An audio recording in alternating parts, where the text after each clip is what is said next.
Assalamualaikum warahmatullahi wabarakatuh. Hai teman-teman Alhamasa semua. Apa kabarnya siang ini? Baik, alhamdulillah, luar biasa, bersemangat. Allahu Akbar. Masya Allah, dari pagi sampai siang ini masih sangat terlihat semangatnya, keren. Seperti nama kelas kita ya, Alhamasa, artinya semangat, semangat. Nah, oke teman-teman Alhamasa, kali ini berjumpa kembali dengan Bu Nora dalam kegiatan BPI. Nah, maksud dari kegiatan BPI ini apa sih? Ada yang tahu atau ada yang sudah pernah dengar atau sudah sering dengar sebelumnya? Oke, benar kasih tahu ya.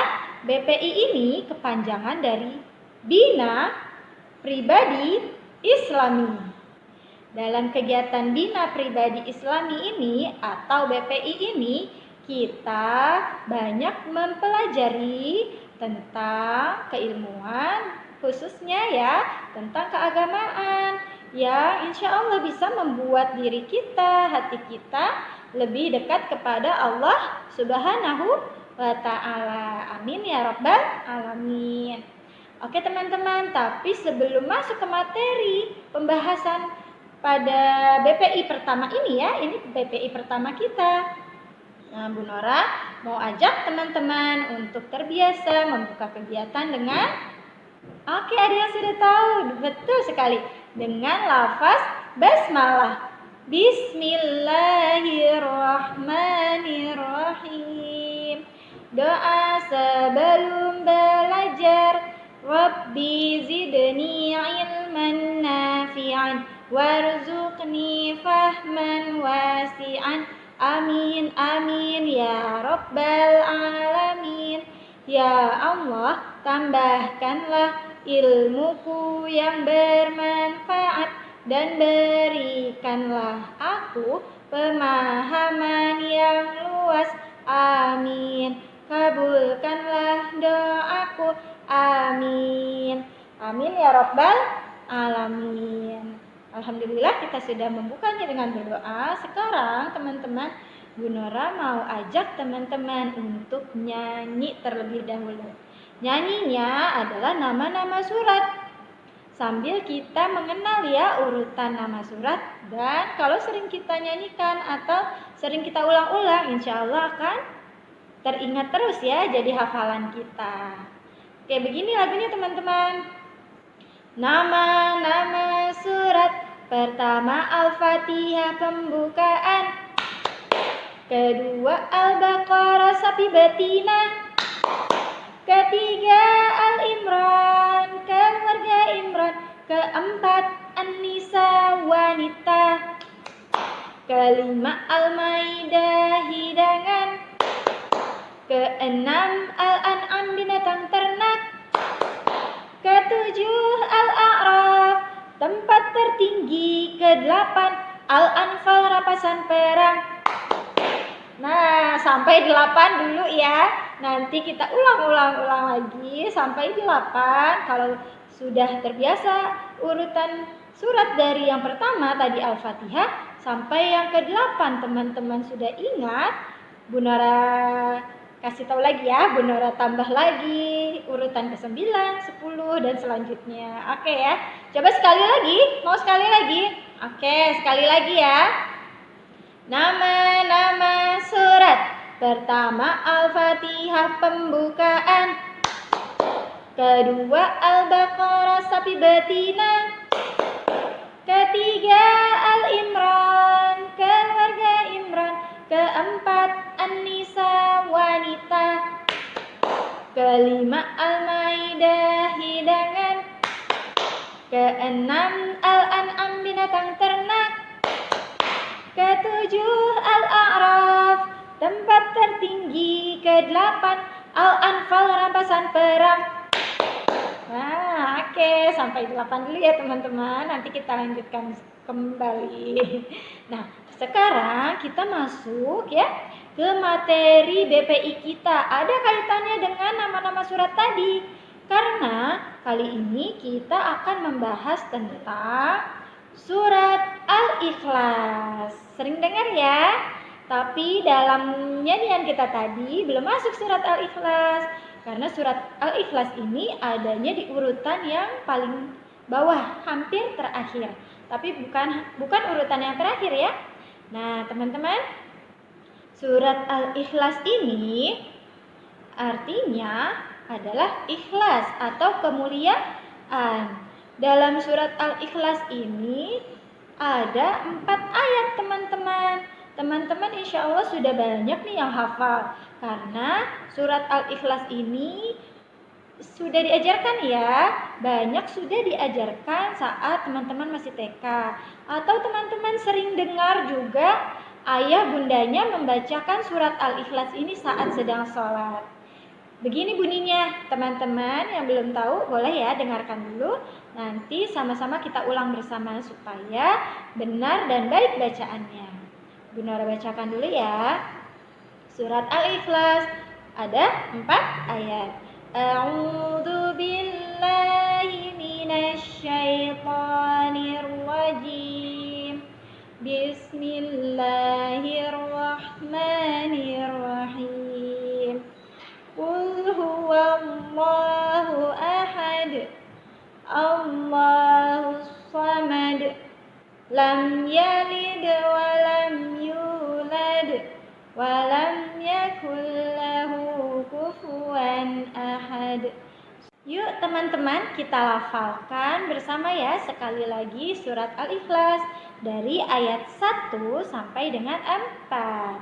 Teman-teman bisa mengikuti setelah Bu Nora membacakan sekali. Kemudian teman-teman ikuti ya. Siap? Kita taus bersama. A'udzu billahi minasy syaithanir rajim. Bismillahirrahmanirrahim. Ayat pertama.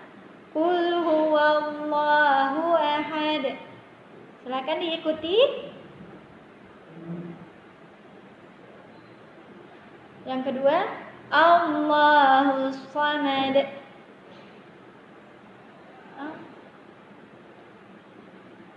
Lam yalid wa lam yulad.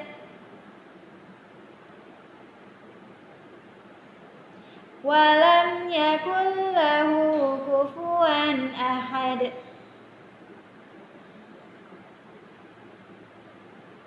Masya Allah, sadaqallahul azim. Nah teman-teman, untuk surat Al-Ikhlas, tidak hanya surat Al-Ikhlas ya, tapi seluruh isi Al-Quran, kita juga perlu mengetahui arti dari bacaan Arab yang ada di dalam Al-Quran. Kenapa kita harus tahu? Agar bisa menambah pengetahuan kita dan kita bisa lebih memahami maksud yang Allah sampaikan melalui kalam Allah, yaitu melalui Al-Quran. Nah, surat Al-Ikhlas yang tadi kita baca teman-teman, artinya adalah, tadi ada 4 ayat ya. Bu Nora bacakan artinya ya dari ayat ke-1, ke-2, ke-3, dan ke-4. Teman-teman dengarkan ya. Nah, arti dari ayat ke-1 tadi, Qul huwallahu ahad.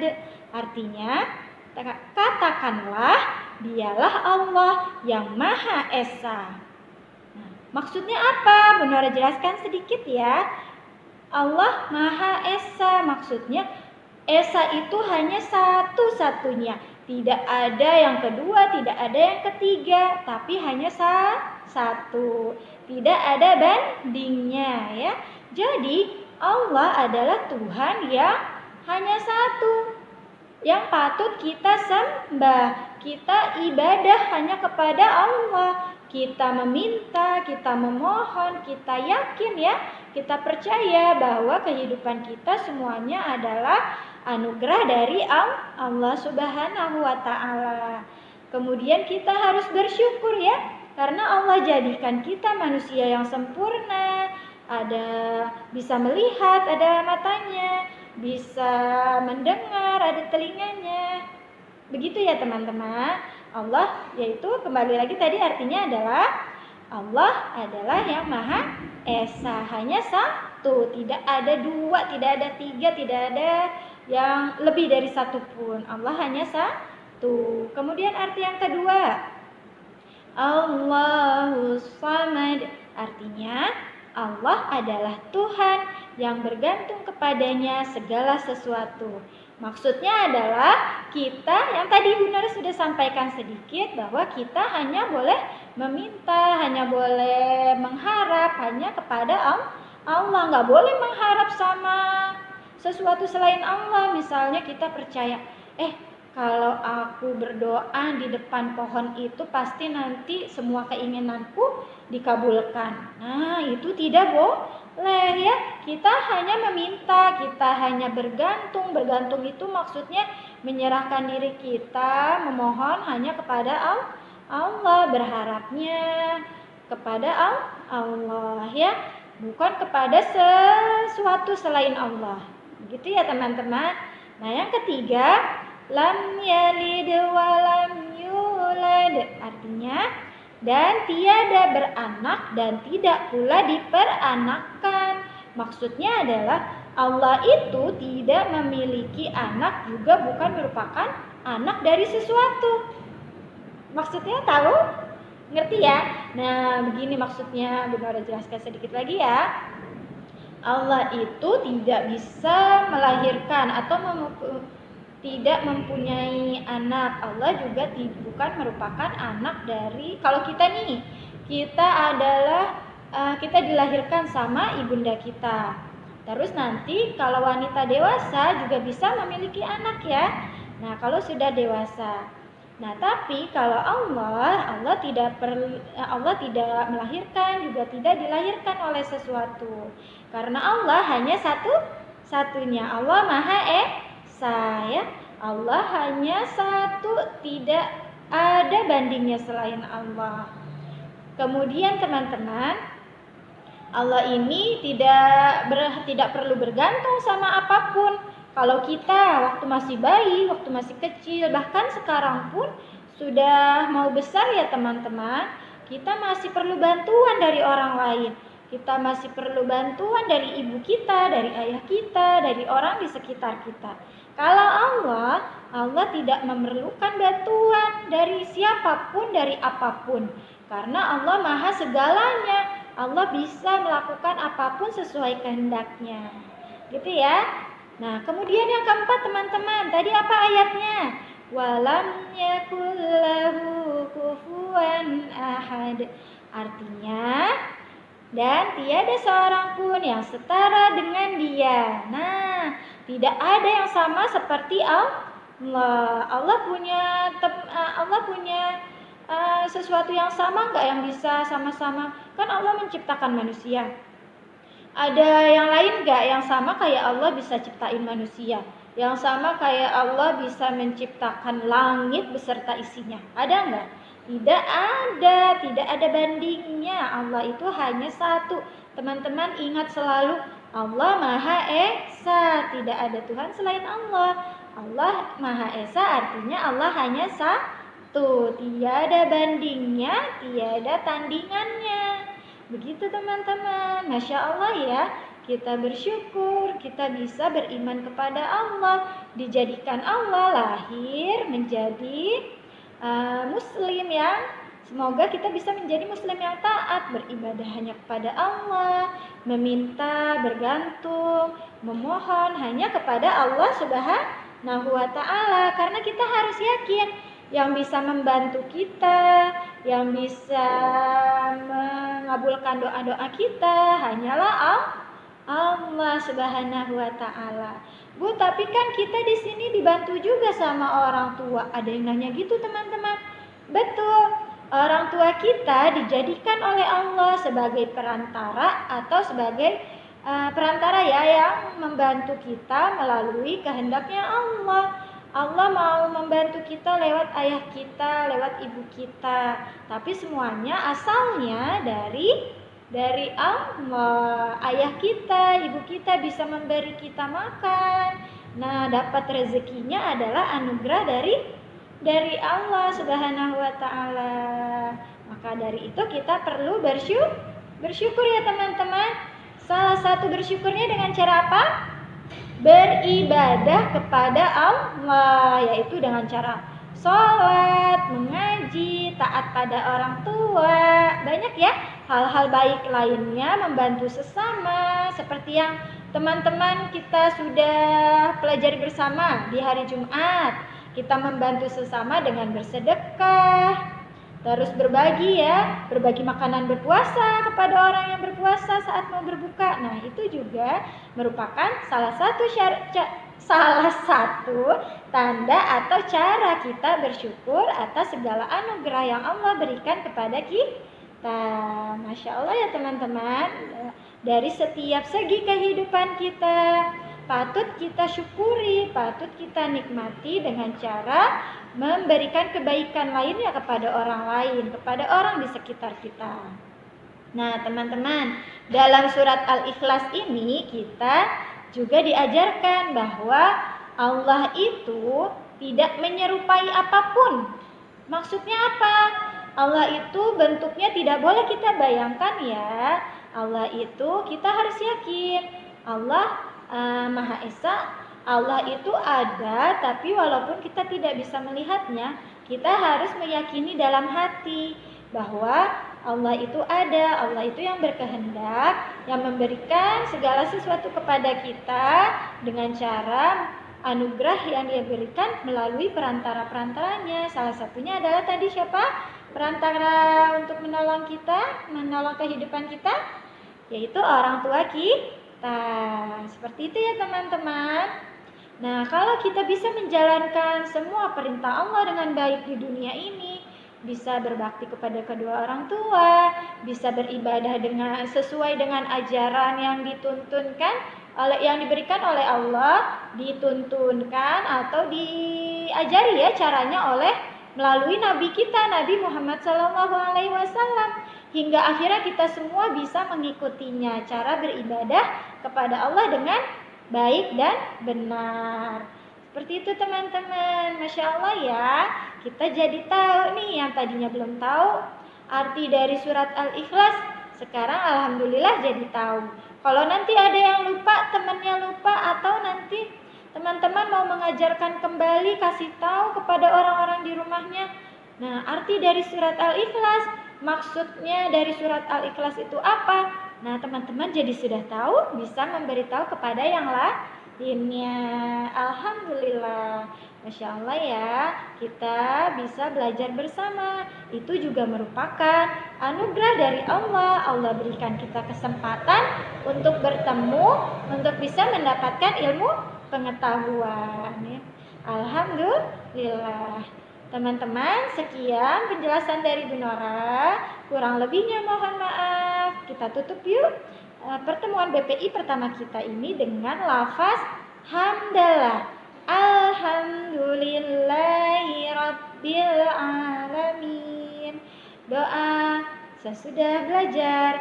Allahumma barik fima 'allamtani waj'alni ilman nafi'an wa amalan salihan birahmatika ya arhamar rahimin.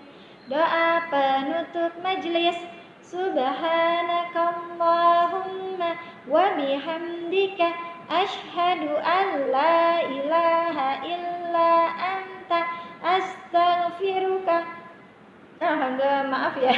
Wa atubu ilaik.